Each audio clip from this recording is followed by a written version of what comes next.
పాప కేసులో తీవ్ర ఉత్కంఠం నెలకొని ఉంది. పాప కేసులో ఇవాళ చాలా కీలకంగా మారుతుంది. ఇవాళ సోమావతి అమావాస్య కావడంతో పలు అనుమానాలను వ్యక్తపరుస్తున్నారు అక్కడ గ్రామంలో ఉన్న ప్రజలు, అలాగే మరి ముఖ్యంగా ట్రైబల్ వాసులందరూ. అమావాస్య నేపథ్యంలో గ్రామంలో హై టెన్షన్ వాతావరణం నెలకొని ఉంది. ఈ రోజైనా పాప ఆచూకీ దొరుకుతుందా అంటూ అందరూ ప్రశ్నిస్తున్నారు. అందరూ రెండు తెలుగు రాష్ట్రాలకు సంబంధించిన ప్రజలు ఎదురు చూస్తున్నారు. 9 రోజులు అవుతున్నా కూడా పాప జాడ కనిపించలేదు. పాప బ్రతికే ఉందని ఆశలు రేపారు జ్యోతిష్యులు పాప పరిసర ప్రాంతాల్లోనే ఉంది, దక్షిణం వైపు వెళితే పాప ఖచ్చితంగా దొరుకుతుంది అంటూ జ్యోతిష్యులు చెప్తున్నారు. పాప కోసం మరోపక్క SDRF అలాగే NDRF కేంద్రానికి సంబంధించిన బలగాలు, రాష్ట్రానికి సంబంధించిన బలగాలు, పోలీసులు, ఫోరెన్సిక్ బృందాలు సంయుక్తంగా ఆపరేషన్ని నిర్వహిస్తున్నాయి. కుక్క మృతితో కొత్త అనుమానాలు రేకెత్తిచ్చాయి. కుక్కపై ఎవరైనా కావాలనే విషప్రయోగం జరిగిందా? విషప్రయోగం చేయించారా? పాప అదృశ్యానికి సంబంధించిన రహస్యాన్ని మరి కుక్క చూసి ఉండవచ్చా? అందుకే కుక్కను కూడా మరి చంపే ప్రయత్నం చేశారా? ఆధారాలను తుడిచిపెట్టే ప్రయత్నం చేశారా? కుక్క మృతిపై ఇప్పటికే ప్రాంతంలో ఫోరెన్సిక్ టీం పూర్తిగా జల్లడి పట్టింది. ఎలాంటి ఆధారాలు ఉన్నాయి? కుక్క ఏదైనా తినిందా? దానికి ఏదైనా తినిపించే ప్రయత్నం చేశారా? విషాన్ని ఇచ్చే ప్రయత్నం చేశారా? కుక్కకు సంబంధించిన ఆ శరీరానికి సంబంధించిన ఆ పోస్ట్ మార్టం శాంపుల్స్ని ప్రస్తుతానికి విశాఖలోని ఫోరెన్సిక్ ల్యాబ్కి అధికారులు పంపించారు. ప్రాథమిక విచారణ మొదలైపోయింది. మరికొన్ని గంటల్లోనే పోస్ట్ మార్టంకి సంబంధించిన రిపోర్టు వచ్చే అవకాశం ఉంది.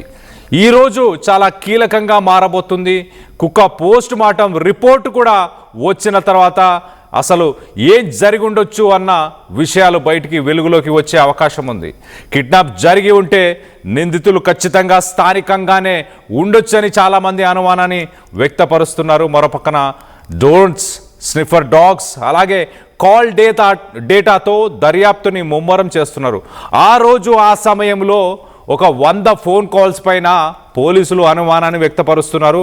ఆ 100 ఫోన్ కాల్స్ ఎవరెవరు మాట్లాడారు వాళ్ళని కూడా ప్రస్తుతానికి విచారణకి పిలిచే ఆలోచనలో ఆల్రెడీ కొంతమందిని విచారించినట్టు కూడా సమాచారం వస్తుంది. మొత్తం మీద జ్యోతిష్యులు మాత్రం ఖచ్చితంగా గడిచిన 24 గంటలు, రాబోయే 24 గంటలు, మొత్తంగా నిన్న వాళ్ళు మాట్లాడుతూ రాబోయే 48 గంటల్లో పాపకు సంబంధించి ఖచ్చితంగా వివరాలు బయటికి వస్తాయి. దక్షిణం వైపు వెళ్తే పాప దొరుకుతుంది అంటూ కూడా జ్యోతిష్యులు చెప్పుకొచ్చారు. ఒక్కసారి దీనికి సంబంధించి జ్యోతిష్యులు రాఘవ శర్మ ఆయన ఏం మాట్లాడారు ఒక్కసారి ఆయన మాటల్లోనే వినే ప్రయత్నం చేద్దాం. దాని తర్వాత డీటెయిల్గా మాట్లాడుకుందాం. గంటలలో పాపకి సంబంధించిన పరిపూర్ణమైన సమాచారం మీ అందరికీ అందుతుంది. పాప వెళ్ళిన స్థలం నుంచి దక్షిణం వైపు వెళితే ఖచ్చితంగా వాళ్ళకి కొంత వెసులుబాటు కలిగే అవకాశం ఉంటుంది. వాళ్ళకి కొన్ని ఆనవాళ్లు కలిగే అవకాశం ఉంటుంది. ఆ పాపకి ఏ రకమైనటువంటి పదార్థాలు తినిపిస్తున్నారు అనేది కూడా తెలుసుకునే అవకాశం ఉంటుంది. ఆ పాప వెళ్ళిన వైపు మాత్రం దక్షిణ దిశగా మాత్రం ఆ పాపకి ఇబ్బంది ఉందని ఖచ్చితంగా చెప్పచ్చు. రాఘవ శర్మ చాలా క్లియర్గా దక్షిణం వైపు వెళితే పాప ఖచ్చితంగా దొరుకుతుంది. పాపకు సంబంధించిన ఆనవాళ్ళు, పాపకు సంబంధించిన ఇన్ఫర్మేషన్ రానున్న 24-48 గంటల్లో ఖచ్చితంగా రాబోతుంది. మీ అందరికీ తెలుస్తుంది. ఈ 7 రోజుల పాటు పాపకి ఎలాంటి ఆహార పదార్థాలు తినిపించారు, ఎలాంటి హింసకి ఏమైనా గురి చేశారా అన్న అంశాలన్నీ కూడా ఖచ్చితంగా ప్రజల్లోకి వస్తాయి అంటూ జ్యోతిష్యులు అయితే చెప్తున్నారు. ఒక 8-9 రోజులు గడిచిన తర్వాత పాప బ్రతికే ఉందా అంటూ అనుమానాలు వచ్చిన సమయంలో జ్యోతిష్యులు మాత్రం ఖచ్చితంగా చెప్తున్నారు పాప బ్రతికే ఉంది అని అంటున్నారు.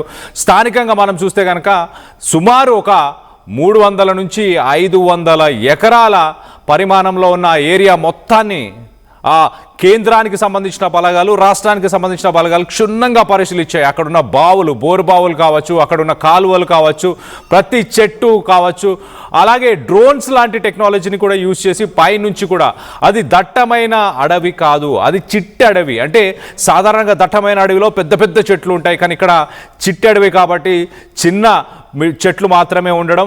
సో స్థానికంగా కొంత కదలికలకి ఇబ్బంది మాత్రం కలిగింది బలగాలకి. మరి పాప ఖచ్చితంగా దగ్గరలోనే ఉంది. మరొక పక్క మనం గమనించాల్సిన విషయం, చాలామంది చెప్తున్న విషయం ఏంటంటే పీడియాట్రిషియన్స్తో కూడా నిన్న మేము మాట్లాడడం జరిగింది.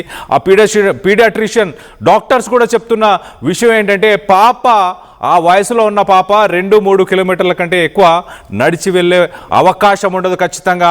సో ఖచ్చితంగా ఎవరైనా తీసుకొని వెళ్ళారా? మరి 2-3 కిలోమీటర్లో ఆ రేడియస్లో పాప మాత్రం కనిపించలేదు. సో ఎవరైనా తీసుకెళ్ళి ఉన్నారు అన్న అనుమానాలే ఎక్కువ వస్తున్నాయి. ఎవరైనా తీసుకెళ్ళి ఉంటే పాప బ్రతికే ఉండొచ్చు అంటూ జ్యోతిష్యులు కూడా చెప్తున్నారు. సో మొత్తం మీద దీనికి సంబంధించి జ్యోతిష్యులు ఇంకా కొన్ని విషయాలని చెప్పే ప్రయత్నం చేస్తారు. ఒక్కసారి జ్యోతిష్యులు రాఘవ్ శర్మ ఇంకా ఏం చెప్పారో ఆయన మాటల్లోనే ఒక్కసారి వినే ప్రయత్నం చేద్దాం. పెడితే చాలు నాన్న, పెద్దగా దూరం కూడా ఏం లేదు. గట్టిగా మాట్లాడితే నడిస్తే 1 గంట, నడవకపోతే 1 అరగంట అంతే. వేలకి వేల 100 కిలోమీటర్లు అక్కడ ఉండదు. ఎందుకంటే ఆ ఏజెన్సీ ప్రాంతానికి ఒక హద్దు ఉంది, చచ్చింది కదా. ఆ హద్దు దాటితే మళ్ళీ ఆలోచనలు మారిపోతాయి. అందుకని దక్షిణం వైపు వెళ్ళి వీళ్ళు గనక పరిశీలిస్తే ఆనవాళ్ళు దొరకచ్చు. కొంత మేరకు దాన్ని ఏమంటారు, ఆధారాలు కూడా దొరికే అవకాశం ఉంటుంది. కాబట్టి దక్షిణం వైపు ప్రస్తుతం వాళ్ళు ఎక్కడ ఉన్నా వెంటనే అటువైపు వెళితే ఖచ్చితంగా కొంత ఫలితం ఉంటుంది అని మాత్రం తెలియబలచగలను. అది ఎంత తొందరగా వీలైతే అంత తొందరగా ప్రయత్నిస్తే మరీ మంచిది. దక్షిణం వైపు జ్యోతిషులు చెప్తున్న ఇన్ఫర్మేషన్ ప్రకారం చాలా క్లియర్గా దక్షిణం వైపు వెళితే ఆనవాళ్ళు, ఆధారాలు ఖచ్చితంగా దొరుకుతాయి. మరోపక్క పాప ఎక్కువ దూరం వెళ్ళి ఉండదు, దగ్గరలోనే ఉంది పాప అంటూ కూడా ఆయన చెప్పుకొచ్చే ప్రయత్నం చేశారు. సో చాలా క్లియర్గా ఆ దక్షిణం వైపు వెళ్తే ఆధారాలు దొరుకుతాయి అంటూ, ఆనవాళ్ళు కానీ ఆధారాలు దొరుకుతాయి అంటూ రాఘవ్ శర్మ చెప్తున్నారు. మరొకసారి రాఘవ్ శర్మ ఏం చెప్పారో ఒక్కసారి వినే ప్రయత్నం చేద్దాం. ఆధారాలు కూడా దొరికే అవకాశం ఉంటుంది. కాబట్టి దక్షిణం వైపు ప్రస్తుతం వాళ్ళు ఎక్కడ ఉన్నా వెంటనే అటువైపు వెళితే ఖచ్చితంగా కొంత ఫలితం ఉంటుంది అని మాత్రం తెలియబలచగలను. అది ఎంత తొందరగా వీలైతే అంత తొందరగా ప్రయత్నిస్తే మరీ మంచిది. దక్షిణం వైపు వెళితే చాలు నాన్న, పెద్దగా దూరం కూడా ఏం లేదు. గట్టిగా మాట్లాడితే నడిస్తే 1 గంట, నడవకపోతే 1 అరగంట అంతే. వేలకి వేల 100 కిలోమీటర్లు అక్కడ ఉండదు. ఎందుకంటే ఆ ఏజెన్సీ ప్రాంతానికి ఒక హద్దు ఉంది, చచ్చింది కదా. ఆ హద్దు దాటితే మళ్ళీ ఆలోచనలు మారిపోతాయి. అందుకని దక్షిణం వైపు వెళ్ళి వీళ్ళు గనక పరిశీలిస్తే ఆనవాళ్ళు దొరకచ్చు. కొంత మేరకు దాన్ని ఏమంటారు, ఆధారాలు కూడా దొరికే అవకాశం ఉంటుంది. కాబట్టి దక్షిణం వైపు ప్రస్తుతం వాళ్ళు ఎక్కడ ఉన్నా వెంటనే అటువైపు వెళితే ఖచ్చితంగా కొంత ఫలితం ఉంటుంది అని మాత్రం తెలియబలచగలను. అది ఎంత తొందరగా వీలైతే అంత తొందరగా ప్రయత్నిస్తే మరీ మంచిది.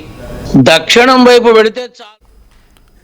రైట్, జ్యోతిషులు రాఘవ్ శర్మ చెప్పినట్టు నడుచుకుంటూ వెళ్తే 1 గంట, లేక ఇతర ట్రాన్స్పోర్ట్ కానీ ఇంకేదైనా వాడితే అరగంట, మహా అయితే అరగంట అంటూ కూడా చెప్పుకొచ్చే ప్రయత్నం చేస్తున్నారు. ఎంత తొందరగా వెళ్తే అంత తొందరగా దొరికే అవకాశం ఉందని చెప్పుకొస్తున్నారు. సో అధికారులు క్షుణ్ణంగా పరిశీలిస్తున్నారు. ఇవాళ కూడా కేంద్రానికి సంబంధించిన బలగాలు, డిప్యూటీ సీఎం పవన్ కళ్యాణ్ ఎన్డీఆర్ఎఫ్ని వినియోగించుకోండి అంటూ ఆయన కూడా ఎస్పీతో మాట్లాడడం జరిగింది. అలాగే హోంమంత్రి కూడా మాట్లాడడం జరిగింది. ఎన్డీఆర్ఎఫ్ బలగాలు, అలాగే ఎస్డీఆర్ఎఫ్ బలగాలు, పోలీసు, ఫారెస్ట్, రెవెన్యూ, ఫోరెన్సిక్ అన్ని బలగాలు కూడా ఇవాళ మరొక మారు అవన్నీ కూడా క్షుణ్ణంగా పరిశీలించే ప్రయత్నం చేస్తానంటూ వాళ్ళు కూడా చెప్తున్నారు. సో మొత్తం మీద దీనికి సంబంధించి మరింత అప్డేట్ తీసుకునే ప్రయత్నం చేద్దాం. అసలు స్థానికంగా ఎలాంటి పరిస్థితులు నెలకొని ఉన్నాయి, ఇంట్లో తల్లి తండ్రి కూడా, ఇటు గణేష్ కానీ భవానీ కానీ వాళ్ళు కూడా ఎలాంటి పరిస్థితుల్లో ఉన్నారు ఏంటి అనేది అప్డేట్ తీసుకునే ప్రయత్నం చేద్దాం. మా ప్రతినిధి ప్రకాష్ అందుబాటులో ఉన్నారు, ప్రకాష్తో మాట్లాడి తెలుసుకునే ప్రయత్నం చేద్దాం. ప్రకాష్ చెప్పండి, ప్రస్తుతానికి ఇవాళ యాక్టివిటీ ఎలా ఉండబోతుంది? మరి 9 రోజులు గడిచిన తర్వాత అమావాస్య అంటూ కూడా అనుమానాలు వస్తున్నాయి. మరోపక్క పాప బతికే ఉంది అంటూ జ్యోతిష్యులు వాళ్ళు కొత్త ఆశని రేపారు. సో పాప బ్రతికుండే అవకాశం ఉందా? ఇప్పుడు స్థానికంగా ఎలాంటి బలగాలు కూడా అక్కడ ఉన్నాయి ఏంటి? భవానీ అండ్ గణేష్కి సంబంధించి కూడా వాళ్ళ సైడ్ నుంచి ఎలాంటి పరిస్థితులు నెలకొని ఉన్నాయి? కళ్యాణ్ ఇంకా చిన్నారి ఆచూకీ ఇప్పటికీ కూడా లభ్యం కావాలేదు. సరిగ్గా నిన్నటితో 9 రోజులు పూర్తయింది. నేడైతే 10వ రోజు.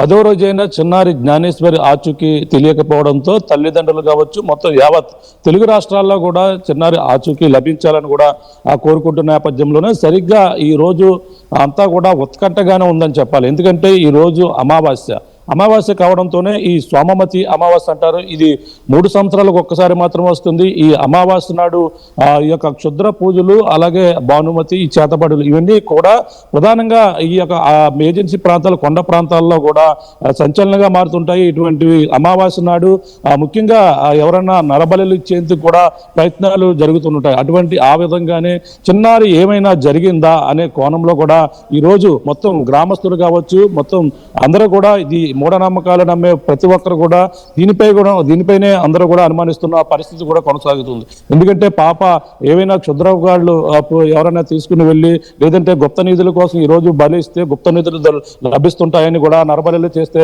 వాళ్ళకి గుప్త నిధులు సొంతం అవుతాయని ఇటువంటి కోణం అనేక అనుమానాలు అయితే రేకెత్తిస్తున్న నేపథ్యంలోనే మొత్తం అంతా కూడా ఉత్కంఠగా నెలకొంటుంది. ఈ రోజు ప్రత్యేకంగా అమావాస్య కావడంతోనే శ్మశానాలు, ఆ యొక్క ప్రాంతాలు మొత్తం అన్ని ప్రాంతాలలో కూడా మరొక కోణంలో కూడా కొంతమంది అనుమానం ఉన్న వాళ్ళు, ఆ పాపంని దొరకాలని కోరుకుంటున్న వారు కూడా ఆ శ్మశానాలు కూడా జల్లెడ పడుతున్నారు. అధికారులు కూడా ఇప్పటికే బృందాలు పెంచారు. ఎస్డీఆర్ బృందాలు నిన్న వరకు కూడా ఉన్నాయి. కానీ నిన్నటి నుంచి ఏపీ ఉప ముఖ్యమంత్రి ఆదేశాలతో ఎన్డీఆర్ బృందాలు అయితే రంగంలో దిగాయి. ఎన్డీఆర్ బృందాలు మొత్తం ఆ కొండను జల్లెడ పడుతున్నాయి. ఈ యొక్క ప్రాంతంలోనే మొత్తం తిరుగుతున్న పరిస్థితి కనబడుతుంటే తల్లిదండ్రులు మాత్రం వాళ్ళంతా కూడా ఒకటే చెప్పుకొస్తున్నారు. తమ ఆవేదనను ఎవరు కూడా ఆపలేకపోతున్నాం. తల్లి యొక్క తన కన్నిటిని ఎవరు తుడవలేకపోతున్నాం. తన తల్లి ఇంకా జ్ఞానేశ్వరి యొక్క ఆ జ్ఞాపకాలు గుర్తు చేసుకుంటూ తనైతే కుమిలిపోతున్నటువంటి పరిస్థితి ప్రధానంగా ఉంది. తన తల్లి చిన్నారి ఇప్పుడు తన మాట విని ఇప్పటికీ 10 రోజులు అయిందంటూ కూడా తను పరితపిస్తుంది. తన పాప జాడ కోసం పక్కన అధికారులు నిరంతరం కష్టపడుతున్నా సరే పాప జాడ దొరకలేదు అంటూ కూడా ఆవేదన అయితే వ్యక్తం చేస్తుంది. మరో పక్కన ఈ రోజు ముఖ్యంగా 10వ రోజు కావడంతోనే ఈ ఉత్కంఠ అయితే ప్రధానంగా గ్రామస్తుల్లో కూడా నెలకొందని చెప్పాలి. ముఖ్యంగా పాప ఆ యొక్క ఆధారం కూడా కోల్పోయిన నేపథ్యంలోనే, అలాగే పాప ఆచూకీ లభించే, పాప దారి చూపించేటువంటి కుక్క కూడా చనిపోవడంతోనే ఉత్కంఠకు మరింత కీలకంగా మారింది. ఈ కేసులో కీలకంగా ఉన్నటువంటి కుక్క కూడా చనిపోవడంతోనే ఇప్పుడు ప్రధానంగా కుక్క ఏ విధంగా చనిపోయింది అనేది కూడా అందరిలో కూడా ఉత్కంఠ నెలకొంది. ఎందుకంటే కుక్కపై ఎవరైనా విష ప్రయోగం చేశారా, లేదంటే కుక్క 4 రోజుల తర్వాత వచ్చి దాని ప్రవర్తనలో మార్పు రావడానికి ఆ కుక్క పైన ఏదో చేసి ఉంటారనేదే ముఖ్యంగా అందరిలోని తలెత్తుతున్నటువంటి అనుమానం. ఆ కుక్క మరి వచ్చిన కుక్క కొంచెం యాక్టివ్గా మొదటగా ఉన్నప్పటికీ దాని ప్రవర్తనలో మార్పు రావడంతోనే తనపై ఎవరో విష ప్రయోగం చేసే ఉంటారనేది కూడా చెప్పుకొస్తున్నారు. కుక్క వచ్చిన తర్వాత దాని ప్రాణాలు రక్షించడంలో అధికారులు కావచ్చు, అలాగే ఏదైతే వెటనరీ వైద్యుల యొక్క నిర్లక్ష్యం పూర్తిగా పొట్టచుచ్చినట్టు కనిపిస్తుందంటూ కూడా కొంతమంది జంతు ప్రేమికులు కూడా వాళ్ళు విమర్శలు చేస్తున్నారు. వచ్చినటువంటి కుక్కనికి ఆరోగ్యం బాగోలేదని తెలిసి దానికి సరైన వైద్యం అందించడం లేకపోయారు.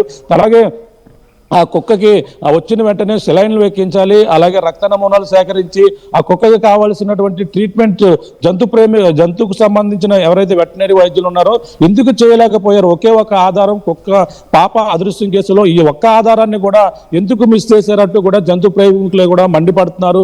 ఈ నేపథ్యంలోనే ఆ కుక్కకు సంబంధించిన నిన్న పోస్ట్ మార్టం మొత్తం అన్ని కూడా పూర్తయ్యాయి. ఆ post mortem Visakha forensic lab అయితే పంపించారు. ఆ విశాఖ ఫారెన్సిక్ ల్యాబ్ 36 గంటల్లో ఆ రిపోర్ట్ అయితే రానుంది. ఆ రిపోర్ట్ లో ఏముంది, ఆ రిపోర్ట్ లో ఏం రాబోతుంది, ఆ రిపోర్ట్ లో ఎటువంటి ఈ కుక్కకు సంబంధించినటువంటి ప్రాథమిక రిపోర్ట్ ఏముండబోతుంది అనేది కూడా ఉత్కంఠగా ఎదురు చూస్తున్నారు.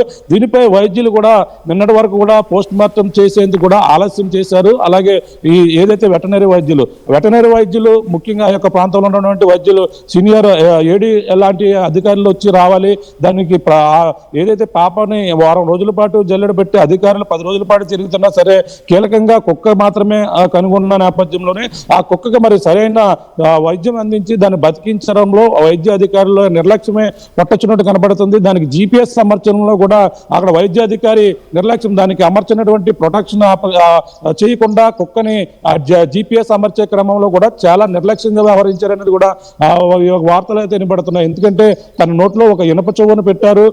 ఈ జీపీఎస్ అంటే కరవకుండా నోరు తెరిచి కరవకుండా కూడా ఆ జీపీఎస్ ఓస పెట్టి పెట్టిన నేపథ్యంలో కుక్క చాలా టెన్షన్ గురైంది. దాని తన పీకని బలంగా నొక్కడంతోనే ఆ జీపీఎస్ అమర్చడంలోనే ఆ వైద్యులు సరైన దాని ప్రొటెక్షన్ చేయకుండా అంటే నోటికి దాని ఒక వైద్యులు అమర్చేటువంటి ఒక పరికరం ఉంటుంది, దాన్ని అయితే అమర్చాలి. అది కూడా అమర్చకుండా వాళ్ళు ఇష్టం వచ్చినట్టు ఒక ఊసను పెట్టి అది కట్టేయడంతోనే కుక్క మరింత టెన్షన్ గురైంది. తనకి ఏం జరుగుతుందో తెలియదు. ఇప్పటికే ఆ పాపతో తిరిగి వచ్చినటువంటి కుక్క అక్కడ చూడరాని దృశ్యం చూసింది, అక్కడ చేయరాని అక్కడ ఇబ్బందులు పడొచ్చినటువంటి కుక్కని ఈ విధంగా మరొక పరికరం అమర్చే క్రమంలో కూడా దాన్ని టెన్షన్ పెట్టి దాన్ని అయితే ఈ విధంగా చనిపోయినడానికి ప్రధాన కారణం కూడా కొంచెం నిర్లక్ష్యం కూడా కనపడుతుంది. వైద్యులు సరైన సూచనలు చూసి చేయలేదని కూడా చెప్పుకొస్తున్నారు. కుక్కను రక్షించలో పూర్తిగా విఫలమయ్యారు, దానికి వైద్యం అందించలో పూర్తిగా విఫలమయ్యారంటూ కూడా చెప్పుకోవచ్చు. విమర్శలు అయితే వెల్లువెత్తుతున్నాయి. ఈ నేపథ్యంలో ఆ రిపోర్ట్లో ఏం రాబోతుంది, ఆ రిపోర్ట్ ఎందులో ఎటువంటి ఉంటుంది, నిజంగా విష ప్రయోగం జరిగి ఉంటుందా, ఒకవేళ ఎవరైనా ఆ చుట్టుపక్కల ఉన్న వారే కుక్కను గమనిస్తూ కుక్క తిరిగి వచ్చిన తర్వాత కుక్క జాడ మనకు చెప్తుంది, కుక్క మన యొక్క ఆచూకీ చెప్పేస్తుందనే భయంతోనే వచ్చిన తర్వాత మరేమన్నా విష ప్రయోగం జరిగిందా, ఆ మంచినీళ్ళు తాగేటప్పుడు ఏదన్నా ఆ నీళ్ళలో ఏదన్నా పెట్టేస్తుంటారా, ఈ యొక్క కిడ్నాప్ పాపని అపహరించిన వారు ఆ యొక్క చుట్టుపక్కల ఉన్న వారే తెలిసిన వారే ఇటువంటి పని చేస్తుంటారా, వచ్చినటువంటి కుక్క మన నిజంగా మన యొక్క ఆచూకీ చెప్పేస్తుందమ్మో అని భయంతోనే కుక్కని బతకనీయకుండా చేశారా అనే అనుమానాలు ప్రతి ఒక్కరిలో కూడా రేకెత్తుతున్నాయి. మరి అలాంటప్పుడు ఆ కుక్కని సంరక్షించాలి, ఆ కుక్కకి సరైన రక్షణ ఇవ్వాలి, ఆ కుక్కకి ఎవరైనా ఆచూకీ లభిస్తుందా, కుక్క యొక్క జాడ నిజంగా చెప్పేస్తుందా అని ఎవరైనా అబ్జర్వ్ చేస్తున్నారా, జనంతోనే ఆ యొక్క ప్రాంతంలోనే తిరుగుతూ అందరిలోనూ కలిసిపోతూ ఎప్పటికప్పుడు సమాచారం అక్కడ లీక్ అవుతున్న నేపథ్యంలోనే వాళ్ళు జాగ్రత్త పడుతూ ఉన్న పరిస్థితి కూడా లేకపోలేదు. అటువంటి సందర్భాలపైన ఎక్కువ దృష్టి పెట్టాలి. మరి ఒక ఆధారాన్ని కూడా పోగొట్టుకున్నారు. ఆ కుక్కకి విష ప్రయోగం జరిగిందా ఎన్ని కోణాల్లో కూడా ఆలోచిస్తున్నారు. కానీ మరో పక్కన నేటికి 10 రోజులు పూర్తవుతుంది. నేటికి 10 రోజుల నేపథ్యంలో 10 రోజులు పూర్తయితే పర్లేదు, కానీ ఈ రోజు నిండు అమావాస్య, అలాగే శివునికి ఎంతో ప్రీతికరమైన రోజు కావడంతోనే అమావాస్య నాడు ఈ రోజు ఏం జరగబోతుంది, ఈ రోజు రాత్రికి ఏదైనా జరగబోతుందా, శ్మశానాలు మొత్తం అన్ని కూడా జల్లెడ పడితే బాగుంటుందని కూడా ప్రతి ఒక్కరిలో కూడా అభిప్రాయం వ్యక్తం అవుతుంది. ప్రస్తుతం ఈ యొక్క ప్రాంతాల్లో మొత్తం అన్ని జల్లెడ పడుతున్నారు. 36 గంటల్లో దీనికి సంబంధించినటువంటి రిపోర్ట్ రాబోతుంది. మరి ఆ రిపోర్ట్ లో ఎటువంటి విషయాలు రాబోతున్నాయని కూడా ఉత్కంఠగా ఎదురు చూస్తున్న పరిస్థితి ఓ పక్క కనపడుతుంటేనే మొత్తం ఇప్పుడు మరొక్కసారి ఎన్డీఆర్ఎఫ్ ఎస్డీఆర్ఎఫ్ బృందాలు పామాయిడి తోటలు, ఆ కొండలు కోనలు మొత్తం అన్ని కూడా తిరుగుతున్నాయి. ఈ యొక్క డ్రోన్ కెమెరాల ద్వారా, అంటే థర్మల్ డ్రోన్ ద్వారా ఫారెస్ట్ అధికారులు ఆ కొండను జల్లెడబెట్టారు. కొండలో ఎటువంటి జంతువులు ఉన్నాయి, ఎటువంటి జీవరాశులు, అడవి జంతువులు ఇప్పుడు సంచరిస్తున్నాయనే కోణంలో ఆ థర్మల్ డ్రోన్లో క్లియర్ గా కనపడుతున్నాయి. ఏ జంతువు ఒక పాము కదలిస్తే ఆ కదలికలు క్లియర్ గా థర్మల్ డ్రోన్ లో కూడా దొరుకుతున్నాయి. అటువంటివన్నీ కూడా ఇప్పుడైతే ఇంకా అది అన్ని కోణాల్లో పక్కన ఆ కోణం పరిశీలిస్తున్నారు. మరొక 10 మందిని పోలీసులు అదుపులో తీసుకుని విచారణ కొనసాగిస్తున్నారు. ఆ యొక్క అన్ని కోణాల్లో ఏదో కోణంలో క్లూ రాబోతుంది అనేది కూడా ఇంకా దీని విచారణ వేగవంతంలోనే ఉన్నారు. కానీ ఎటువంటి క్లూ కూడా రాని పరిస్థితి ప్రస్తుతం ఉంది. మొత్తం అందరూ కూడా కుటుంబ సభ్యుల్లో కావచ్చు, యావత్ తెలుగు రాష్ట్రాల్లో నేడు అమావాస్య కావడంతోనే ఈ అమావాస్య నాడు ఏదైనా పాప ఆచూకీ లభిస్తుంది, ఎవరైనా శ్మశానాలు ఆ యొక్క ప్రాంతాల్లో క్షుద్ర పూజలు చేసే వాళ్ళని కూడా మొత్తం విచారిస్తే బాగుందనే కోణంలో కూడా ప్రతి ఒక్కరు కూడా కోరుకుంటున్నారు. కళ్యాణ్. రైట్ ప్రకాష్, ఇటు తల్లి తండ్రి భవానీ గణేష్ పరిస్థితి ఎలా ఉంది ప్రస్తుతానికి? వాళ్ళు ఏమంటున్నారు? వాళ్ళు ఏమైనా మాట్లాడే ప్రయత్నం చేశారా? ప్లస్ వాళ్ళు ఒకటే చెప్పుకొస్తున్నారు, ఉన్న కుక్క వచ్చింది, కుక్కతో పాటు కుక్క పాప ఆచూకీ లభిస్తుంది అనేది నేను చూశాను. మొదటి నుంచి కూడా అనుకున్నాను, భావించాను. కానీ ఆ కుక్కకి ఏదో చేశారు, ఏదో జరిగింది అనేది కూడా మొదటి నుంచి చెప్పుకొస్తున్నాను. ఆ కుక్క ఒంటిపై గాయాలు ఉన్నాయి, ఆ కుక్కకి బలహీనత అయిపోయింది, ఆ కుక్క వచ్చిన వెంటనే నన్నుపై దాడి చేసి కరిసింది అంటే ఏదో సంథింగ్ ఏదో జరిగింది అనేది కూడా చెప్తున్నారు. అంటే ఆ కుక్క రిపోర్ట్ పైన ఆధారపడి ఉంది. ఆ రాత్రి అంతా కూడా కుక్క చనిపోతున్నటువంటి పరిస్థితుల్లో కూడా అధికారులకు ఫోన్ చేసాం, ఈ విధంగా కుక్క బిహేవ్ చేస్తుంది అని చెప్పిన నేపథ్యంలో దాన్ని ఎక్కడికి వెళ్ళిపోకుండా రాత్రి సమయంలో బంధించాలని కూడా చెప్పారని కూడా చెప్పుకొచ్చారు. మరి ఉదయం లేచేసరికి 10:30, ఉదయం అంతా మళ్ళీ బాగానే ఉంది, ఉదయం అటువంటిది 2:30 ప్రాంతానికి చనిపోయిందని కూడా తల్లి చెప్తుంది. ఆ కుక్కే ఆధారం, ఆ కుక్కే సంబంధించిన ఎవిడెన్స్, పాప యొక్క ఆచూకీ లభిస్తుందని ఎంతో 1000 కళ్ళతో ఎదురు చూశాను. కానీ ఎటువంటి ఆ కుక్క కూడా చనిపోవడంతో ఆ పాపపై ఆశలు ఒక్క రోజుకి సన్నగిల్లుతున్నాయి అనే భావన నాలో కలిగిపోయింది. అది ఆ విషయాన్ని ఊహించుకునే కొలది కూడా చాలా బాధగా ఉంటుందని కూడా చెప్పుకొస్తుంది. తన ఆ చిన్నారి మాటలు విని చిన్నారి యొక్క అడుగు జాడలో చూసి ఇప్పటికే 10 రోజులు పూర్తయిపోతుందని కూడా తల్లి కంటతడి పెట్టుకుంటుంది. తండ్రి కూడా ఆ రోజు నేను పాపని వదలకుండా ఉంటే బాగుండు అనేది కూడా తన మెదడులో తొలిచేస్తున్న ప్రశ్న అంటూ కూడా తను కూడా ఏడుస్తూ కంటతడి పెట్టుకుంటున్నాడు తండ్రి. ఎందుకు ఆ రోజు వదిలి ఉంటే వదలకుండా తనతో పాటు తీసుకెళ్ళిపోయినా పర్లేదు, లేదంటే నేను అక్కడ ఉండిపోయినా సరిపోను, ఆ రోజు ఆ ఒక్క నిమిషం కూడా ఆలోచించి పాపను తీసుకొస్తే ఇంత పరిస్థితులు వచ్చేవి కాదు అంటూ కూడా తన అదే పదే తను తలుచుకుని తన తండ్రి బాధపడుతున్నారు. తండ్రిని కూడా పోలీసులు అనుమానం ఇస్తున్నారు. కానీ అరగంట వ్యవధిలో తండ్రి ఏమి చేస్తారనేది ప్రతి ఒక్కరికి వచ్చిన ఆ అరగంట వ్యవధిలో తన పిల్లను విడిచిపెట్టుకుని వెళ్ళాడు. అతను ఆ విడిచిపెట్టిన వ్యక్తి మళ్ళీ ఏ విధంగా అతనిపై అనుమానాలు వ్యక్తం చేస్తున్నారు. ప్రతి ఒక్కరు కూడా రకరకాల కామెంట్స్ చేస్తున్నారు. అటువంటి కామెంట్స్ తల్లిదండ్రులపై చేయడం సరైనది కాదు, మీరు ఇక్కడికి వచ్చి చూస్తే పరిస్థితులు తెలుస్తాయంటూ కూడా తల్లిదండ్రులు ఆవేదన వ్యక్తం చేస్తున్నారు. మాపై తప్పుడు ప్రచారం చేస్తూ మమ్మల్ని అనుమానిస్తూ అనేక విధాలుగా మీరు అనేక మంది అనేక విధాలుగా టీవీల్లో చెప్తున్నారు. అది సరైనది కాదు, ఇక్కడికి వస్తే మా బాధ ఏంటనే తెలుస్తుంది. నేను బాధపడిపోయి అంత విధంగా కూడా కొన్నాళ్ళ నుంచి కూడా బాధపడుతున్న చిన్న పాప ఒకరు ఉన్నారు. నాకు సరిగ్గా సరైన ఆహారం కూడా తీసుకోవడం లేదు, మేము ఏ శరీరానికి తింటున్నామా లేదా అనేది కూడా మాకు దానిపై ధ్యాస లేదు అంటూ కూడా తల్లి అయితే ఆవేదన వ్యక్తం చేస్తుంది. సరిగ్గా ఆ రోజు ఏం జరిగింది, తండ్రి అయితే మాత్రం ఇదే కోణంలో బాధపడుతున్న పరిస్థితి కనపడుతుంది. మరి చూడాలి. మరి ఈ రోజు అమావాస్య కావడంతో కుటుంబ సభ్యుల్లో కూడా ఒకటే టెన్షన్, ఎవరైనా దుర్మార్గులు ఈ విధంగా క్షుద్ర పూజలుగా పాపని ఏమన్నా ఊహించుకుంటేనే చాలా బాధగా ఉందంటూ ఆ విధంగా చేయొద్దు. కానీ దయచేసి పాపని ఎవరైనా తీసుకెళ్లిన వారు మాకు అప్పగించాలి, ఎవరెక్కడే చోట ప్రాంతంలో వదిలేయండి, మేము తీసుకొచ్చుకుంటాం, మీపై ఎటువంటి కేసులు పెట్టం, జ్ఞానేశ్వరిని వదలండి అంటూ కూడా తల్లి ఆర్టీవీ ద్వారా కూడా వేడుకుంటుంది. అలాగే ఏపీ ఉప ముఖ్యమంత్రి పవన్ కళ్యాణ్ కూడా స్పందించి పాప ఆచూకీ కోసం జిల్లా ఎస్పీతో అధికార యంత్రాంగంతో మాట్లాడి అధికారులను ఎన్డీఆర్ఎఫ్ బృందాలు అలాగే ఇవన్నీ కూడా రప్పించారు. జిల్లా ఎస్పీ బిందు మాధవ్ కూడా హోంమంత్రి అనిత కూడా నేరుగా ఆయనతో మాట్లాడింది. అనిత మాట్లాడిన నేపథ్యంలోనూ మొత్తం ఈ యొక్క ప్రాంతాన్ని కూడా జల్లెడ పెడుతున్నారు. ఏది ఏమైనా పాప ఆచూకీ నేడు లభిస్తుందా అని కూడా కోటి ఆశలతో యావత్ తెలుగు రాష్ట్రాల్లో కోట్లాది ప్రజలైతే ఎదురు చూస్తున్న పరిస్థితి. ప్రధానంగా ఈరోజు ఏం జరుగుతుంది, ఏం జరగబోతుంది, అమావాస్య నాడు నిజంగా క్షుద్ర ప్రజలుంటే పాపని ఏదన్నా చేస్తారా దుర్మార్గులు అంటూ కూడా ప్రతి ఒక్కరిలో కూడా ఉత్కంఠ ప్రతి చోట కూడా కనపడుతుంది. Kalyan. Right Prakash, thanks for the latest update. మీరు ఒకసారి అలానే లైన్లో ఉండండి. ఒకసారి సిహెచ్ అగ్రహారం గ్రామానికి సంబంధించిన స్థానికులు ఏమనుకుంటున్నారో, అక్కడ ఉన్న వ్యక్తులందరూ పాప గురించి, పాప అదృశ్యంగా అవ్వడం, వీటన్నిటి గురించి ఏమనుకుంటున్నారో ఒక్కసారి వాళ్ళ మాటల్లోనే వినే ప్రయత్నం చేద్దాం. ఇవాళకి 9 రోజులు అవుతుందండి. ఆచీకి మాకు ఏం తెలుస్తుందండి, మేము పనికి వచ్చి వెళ్ళిపోతుంటాం. ఉదయం 8 గంటలకు వస్తాం, సాయంత్రం 5 గంటలకు వెళ్ళిపోతామండి. మా వెనకాల గుమస్తా సార్లు ఉంటారు, మళ్ళీ 5 గంటలకు మేము వెళ్ళిపోతాం అంతేనండి. ఆ రోజైతే మేము పని చేయలేదండి. ఇక్కడ చేయలేదండి, వేరే దిక్కలు చేసాం. ఈ వానర్ గోదే వేరే దిక్కలు చేసామండి. వెళ్ళడం అంటే మేము దారాన్ని నడిచి వెళ్తాం కదండి, అక్కడ ఉంటారు, ఇంటి దగ్గర ఉంటారు, అంతవరకు చూడడం ఇంక మరి మాకు తెలియదండి. అంతకు మించి ఏమనుకోవడానికన్నా మాకు ఏం తెలియదండి, ఏమీ తెలియలేదండి. మరి అలా మిస్ అవడం అంటే వాళ్ళ డాడీ వెనకాల అలా వెళ్ళింది అన్నట్టుగా అంటున్నారు. వాళ్ళ డాడీ మళ్ళీ తీసుకొచ్చి వాళ్ళ మమ్మీకి అప్పచెప్పారు. ఇంకా తర్వాత ఇంకా ఆమె దగ్గర అతని దగ్గర ఉన్నదని ఆవిడ అనుకున్నదంట అండి, ఈవిడ దగ్గర ఉందని ఆయన అనుకున్నాడంట. ఇంకెంతలో మరి ఏమైంది అన్నది తెలియదండి. అదే అనుకున్నారు. మేము చూడడానికని వచ్చామండి ఇక్కడికి. అన్ని ఉంటాయండి, కాకపోతే ఇంకా అలా చూసుకుంటా జాయిగా మెల్లగా అలా నడుచుకుంటూ వెళ్తామండి. ఒకరి వెనకాల ఒకరు అలా నడుచుకుంటూ వెళ్తూ ఇంకా పని చేస్తామండి. ఇక్కడ మేము రావాలనే కోరుకుంటున్నామండి. ఎన్ని దేవుళ్ళకో ఎన్ని తల్లులకో మొక్కుకుంటున్నామండి. ఎందుకంటే ఏ బిడ్డ అన్నా మా బిడ్డతో సమానమే కదండి. అందువల్ల మాకు రావాలనే కోరుకుంటున్నామండి. మేము ఇలా ఏదో ఎంక్వైరీ చేసుకుని జాగ్రత్తగా మా పాపని వాళ్ళకి అప్పచెప్పి అవునండి చేస్తున్నారండి. ఎవరు చేసి పని వాళ్ళు చేస్తున్నారండి. అవి ఏమో తెలియదండి మరి నాకైతే. అలాంటివన్నీ మాకు తెలియదండి. మరి మాకు అలాంటివి ఏమీ తెలియదండి. లేదండి అటువంటివి ఎప్పుడు కూడా లేవండి. కానీ ఇలాగ మిస్ అవ్వడం కూడా ఇదే ఫస్ట్ సారండి. మేము ఎప్పుడు తెలియదండి మా కేసు ఇలాగా. పిక్కలు తోటలు ఉన్న వాళ్ళు వెళ్తారండి, మాకలంటే తోటల కంటా లేవు.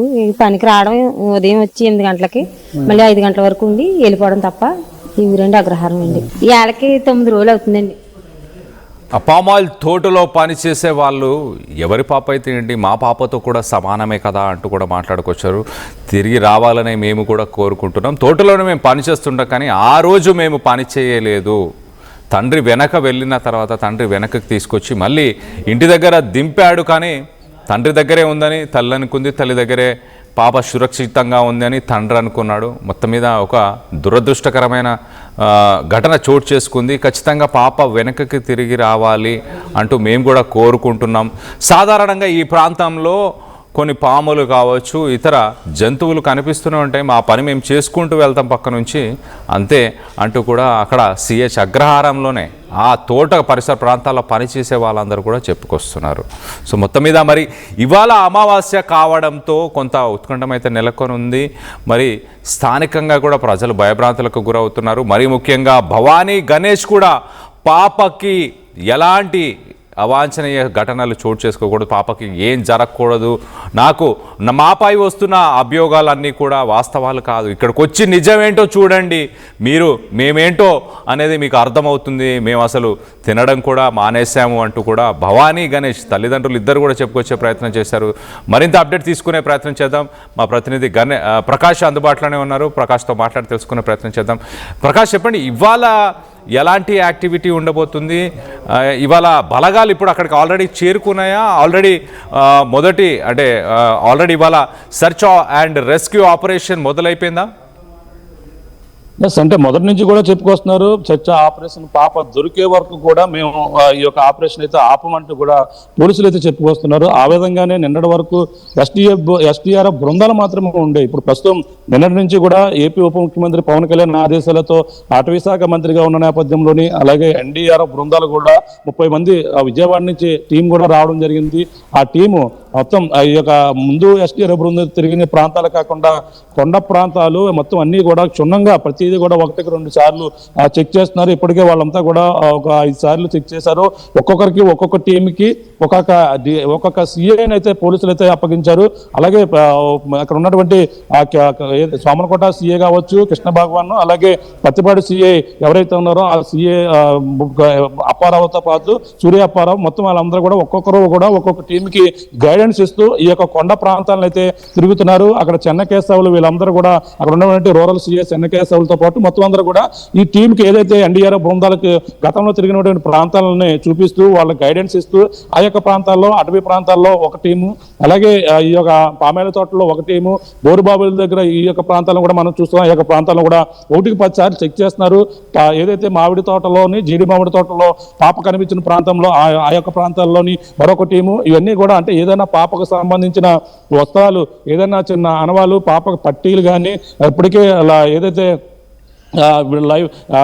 ఈ యొక్క వెండి పట్టీలు దొరికేటువంటి డిటెక్టర్ ఎవరైతే దాని ద్వారా కూడా ఆ యొక్క ప్రాంతాలను కూడా పరిశీలించారు. కానీ అక్కడ కూడా ఆచూకీ లభించని పరిస్థితి ఉంది. ఈ నేపథ్యంలోనే ముఖ్యంగా జ్యోతిషులు పాప దొరుకుతుందని ప్రతి ఒక్కరు కూడా దీనిపై ఉత్కంఠగా వాళ్ళైతే ఆ పాప అందరిలో కూడా ఆశలు రేకెత్తిస్తున్నారు. జ్యోతిషులు ముఖ్యంగా చూస్తున్నాం, పాప 300 కిలోమీటర్ల దూరంలో ఉంది, కొంతమందికి అపహరించి తీసుకుని వెళ్ళారు. అలాగే పాప పరిస్థితి చాలా బాగోలేదు. అంతేగాని పాప దక్షిణ దిశగా వెళ్తే దొరుకుతుంది, దక్షిణ దిశగా కొంతమంది వెళ్తే పాపకు సంబంధించిన ఆనవాళ్ళు దొరుకుతాయంటూ కూడా అనేక మంది జ్యోతిషులైతే ఆశలు చిగురిస్తున్న పరిస్థితి కనపడుతుంది. కళ్యాణ్, రైట్ ప్రకాష్, దక్షిణం వైపు అంటే అడవి ఉన్న వైపు అని చెప్పొచ్చా? మీరు అక్కడికి వెళ్ళారు కాబట్టి దక్షిణం ఎటు సైడు ఏముంది అనేది మీకు ఐడియా ఉంటుంది కదా? ఎస్, దక్షిణ వైపు అంటే మనం వెళ్ళినటువంటి ప్రాంతంలో దక్షిణ వైపు పాప వెళ్ళినటువంటి ప్రాంతమే దక్షిణ వైపుగా చెప్పుకొస్తున్నారు. అంటే పాప నడుచుకుంటూ వెళ్ళింది కుక్కతో పాటు.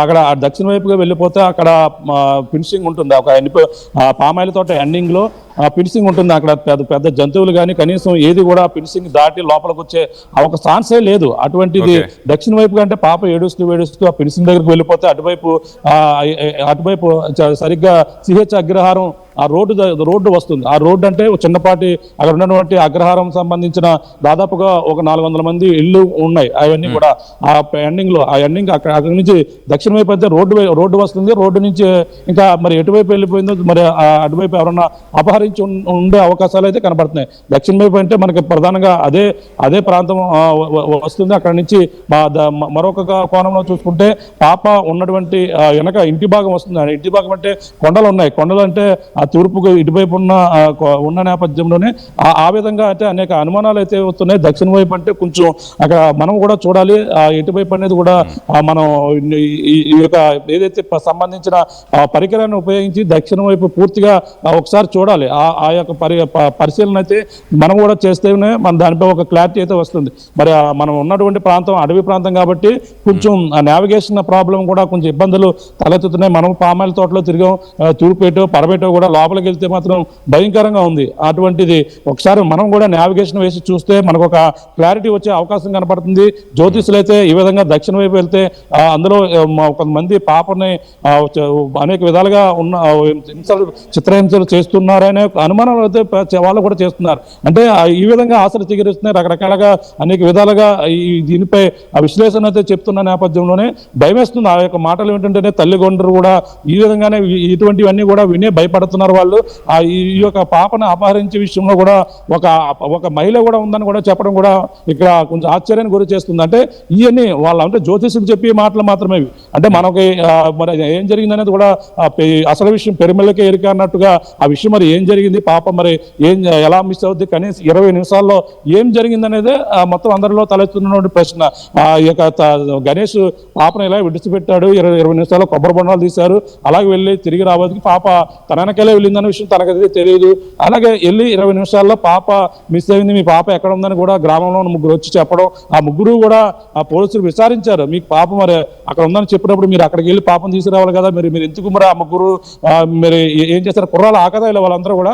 మరి ఆ ఆకతాయిలు కూడా పోలీసులు పదే విచారించిన నేపథ్యంలో వాళ్ళు కూడా కొంచెం అనవసరంగా మేము పాప ఎక్కడ ఉందని చెప్పామని బాధ కూడా వాళ్ళు, అంటే పోలీసులు మరి వాళ్ళ డైరెక్షన్ లో వాళ్ళ ఫోన్ ఇన్వెస్టిగేషన్ చేస్తారు. అంతేకాకుండా అక్కడ చూసిన తాతారావు, మన ఎవరైతే మొదటగా చూసిన ఆ తాతారావు ఎవరైతే ఉన్నారో అతను కూడా పదే ప్రశ్నించారో అతని మాటలకు పొంతలు లేకపోవడంతోనే ఇప్పుడు వచ్చినటువంటి ప్రధాన సమస్యగా చిక్కంతా అక్కడే వచ్చి పడింది. అతనిలో సరిగ్గా అతను నిజం చెప్తున్నారా అబద్ధం చెప్తున్నారా ఏంటనేది కూడా ఇతను వెళ్ళి ఆ కుర్రోలు చెప్పడం, ఆ కుర్రోలు అమ్మ ఇక్కడికి వచ్చి వీళ్ళతో చెప్పడం, ఆ యొక్క తాతారావు మానసిక స్థితి సరిగా ఉండదని కూడా గ్రామస్తులే చెప్పుకొస్తున్నారు. అటువంటిది మరి అతని మాటలు ఎంతవరకు నిజం? తోటలో పాపని కుక్కని చూశాను, కుక్క పాపను తీసుకొస్తుంటే కుక్క అరిసింది, ఇవన్నీ కూడా అతను చెప్పడం కూడా కొంచెం ఆశ్చర్యానికి కొంచెం అనుమానాలకు తావుతీస్తున్నప్పటికీ తన మాటలు కొంచెం అతని యొక్క మానసిక సరిగా ఉండదు, అతని మాటలో పెద్దగా పట్టించుకోవద్దని గ్రామస్తులు కూడా చెప్పుకొస్తున్నారు. ఆ పోలీసులు కూడా ఇదే వెర్షన్ చెప్పుకొస్తున్నారు. అతని వెర్షన్ని పూర్తిగా డిలీట్ చేశారు. ఎందుకంటే అతని యొక్క మాటల్లో సరిగా వాస్తవం లేదు. అతను వెళ్ళి ఊళ్ళో వాళ్ళు చెప్తే ఊళ్ళో వాళ్ళు వచ్చి ముగ్గురు కుర్రాళ్ళు కూడా వీళ్ళతో చెప్పారు. అంతేగాని పెద్దగా దీంట్లో పాప అదృశ్యమైందంటే నేను అక్కడ చూశానని ఏదో అతను ఉద్దేశపూర్వక మామూలుగా అది మాటల్లో చెప్పి ఉంటాడు.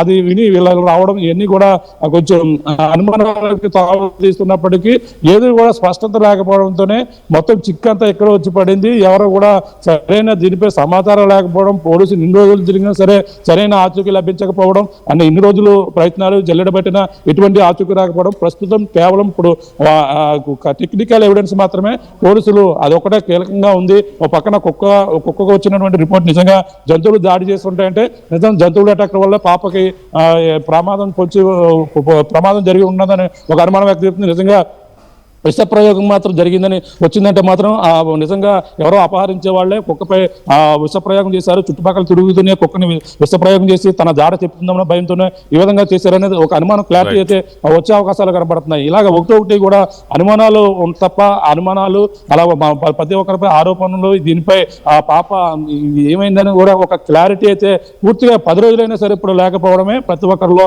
కలచి వేస్తున్నది. పాప ఉందా లేదా, లైవ్ లో ఎక్కడ ఉంది, ఎంత దూరంలో ఉంది, ఎవరు తీసుకెళ్లారు, ఇవన్నీ కూడా అనేక విధాలుగా ప్రశ్నలు అయితే ప్రతి ఒక్కరిలో కూడా తలెత్తుతున్న పరిస్థితి కనపడుతుంది. కళ్యాణ్ చూడాలి నేడు అమావాస్య మరి ఎటువంటి పరిణామాలు దారితీస్తుందో. అమావాస్య అంటే నిజంగా ఒక కీడు తలపెడుతుందని కూడా కొంతమంది భావిస్తుంటారు. కొంతమంది అమావాస్య నాడు పూజలు చేస్తే మేలు జరుగుతుందని కొంతమంది భావిస్తుంటారు. అమావాస్య నాడు అదే ఈ విధంగా క్షుద్ర పూజలు చేసి అనేక విధాలుగా చేస్తే వాళ్ళకి గుప్త నిధులు లభిస్తాయని కొంతమంది రకాలుగా అనుకుంటారు. ఈ అమావాస్య మరి అనేక విధాలుగా కొంతమంది చెడు తలపడుతుంది, ఏదో ఒక ప్రమాదాలు పొంచి ఉంటుంటాయి. అమావాస్య అంటే చాలా జాగ్రత్తగా ఉండాలని కూడా చెప్పుకొస్తుంటారు. ఏ విధంగా నమ్మకాలు మూఢనమ్మకాలు నమ్మేవారు కూడా అనేక మంది ఉన్న పరిస్థితులు ఉన్న నేపథ్యంలో మరి చూడాలి. మరి ఈ రోజు అమావాస్య నాడు ఏం జరగబోతుంది అనేది ఉత్కంఠత మాత్రం ఉన్నారు ప్రతి ఒక్కరిలో ఉందని చెప్పాలి. Kalyan right Prakash, thanks for the latest update. మొత్తం మీద పాప దక్షిణం వైపే వెళ్ళిందా? ఒకవేళ దక్షిణం వైపు వెళ్తే పక్కనే ఉన్న ఊరు సిహెచ్ అగ్రహారంకి సంబంధించి సుమారు 400 మంది వ్యక్తులు అక్కడ ఉంటున్నారు. మరి అక్కడ ఉన్న ఆ తాతారావు అనే వ్యక్తి నేను చూశానంటూ అతను చెప్పడం తన మతి స్థిమితం సరిగ్గా లేదంటూ కూడా పోలీసులు ధృవీకరించే ప్రయత్నం చేస్తున్నారు. అక్కడ ఉన్న గ్రామానికి సంబంధించిన ప్రజలు కూడా అదే చెప్పే ప్రయత్నం చేస్తున్నారు. 3 ఆకతాయిలు వచ్చారు. ఇప్పటిదాకా పోలీసులు సుమారు 10 మందిని ప్రాథమిక విచారణ చేశారు. కొంతమందిని ఇప్పటికీ కస్టడీలోకి తీసుకున్నట్టు తెలుస్తుంది. సుమారు 100 ఫోన్ కాల్స్, ఆ ఏరియా నుంచి 100 ఫోన్ కాల్స్ పైన పోలీసులు అనుమానాన్ని వ్యక్తపరుస్తున్నారు. వారందరిపైన కూడా మరి ఇన్వెస్టిగేషన్ చేయబోతున్నట్టు తెలుస్తుంది. మరోపక్కన ఫ్యామిలీకి సంబంధించి ఒకసారి మనం మాట్లాడుకుంటే కనుక భవానీ, గణేష్ తల్లిదండ్రి ఇద్దరు కూడా చాలా బాధని వ్యక్తపరుస్తున్నారు. ఖచ్చితంగా ఇవ్వాలనైనా మా పాప మాకు దక్కితే చాలు అంటూ గతంలో ఇటు సీఎం చంద్రబాబు నాయుడుని ఉద్దేశించి మాట్లాడారు. అలాగే డిప్యూటీ సీఎం పవన్ కళ్యాణ్ కూడా వాళ్ళు ప్రాధేయపడ్డారు. ఇంకా కొన్ని బలగాలను పంపించండి, ఇంకా ముమ్మరంగా వెతికే ప్రయత్నం చేయండి, మా పాపని తిరిగి తీసుకొచ్చే ప్రయత్నం చేయండి అంటే ఒక పక్కన మనం చూస్తే ఒక 20 నుంచి 30 నిమిషాల వ్యవధిలోనే మరి 50 ఎకరాల పామాయిల్ తోటని దాటుకొని పాప ఎక్కడికి వెళ్ళిపోయి ఉంటుంది, ఎవరు తీసుకెళ్ళిపోయి ఉంటారు? మరోపక్కన ఎలాంటి క్రూర మృగాలు కానీ అడవి పందులు ఎక్కువ శాతం అక్కడ ఉంటాయంటూ కూడా పోలీసు అధికారులు చెప్పుకొచ్చారు. అదే అడవి పందులతో పాటు కొండ చిలువలు ఉండే అవకాశం ఉంటుంది అంటూ చెప్పుకొచ్చారు. కానీ పామాయిల్ తోట చుట్టూ కూడా దక్షిణం వైపు మరి ముఖ్యంగా అక్కడ భారీ ఫెన్స్ని కూడా నిర్మించారు. కాబట్టి జంతువులు వచ్చే అవకాశం లేదంటూ పోలీసులు చెప్తున్నారు. ఇది ఖచ్చితంగా మనుషులు చేసిన పనే, ఇతర వ్యక్తులు చేసిన పనే. కుక్క చనిపోవడానికి కూడా స్థానికంగా అక్కడ ఉన్న వ్యక్తులే కారణమై ఉండొచ్చు అంటూ కూడా అనుమానాలను వ్యక్తపరుస్తున్నారు. సో దీనికి సంబంధించి ఒకసారి తల్లి భవానీ మాట్లాడిన మాటలు ఒకసారి ఆ తల్లి బాధను కూడా వినే ప్రయత్నం చేద్దాం. ఇన్ని రోజులైతే పాప నేను ఎప్పుడు లేను, అలాంటిది ఇప్పుడు ఉండడానికి కూడా నాకు కష్టమైపోతుంది. చిన్నారిని ఆడిస్తూ ఒక వీడియో ఉంది. ఎలా ఇప్పుడు ఇన్ని రోజులైతే పాప నేను ఎప్పుడు లేను, అలాంటిది ఇప్పుడు ఉండడానికి కూడా నాకు కష్టమైపోతుంది. చిన్నారి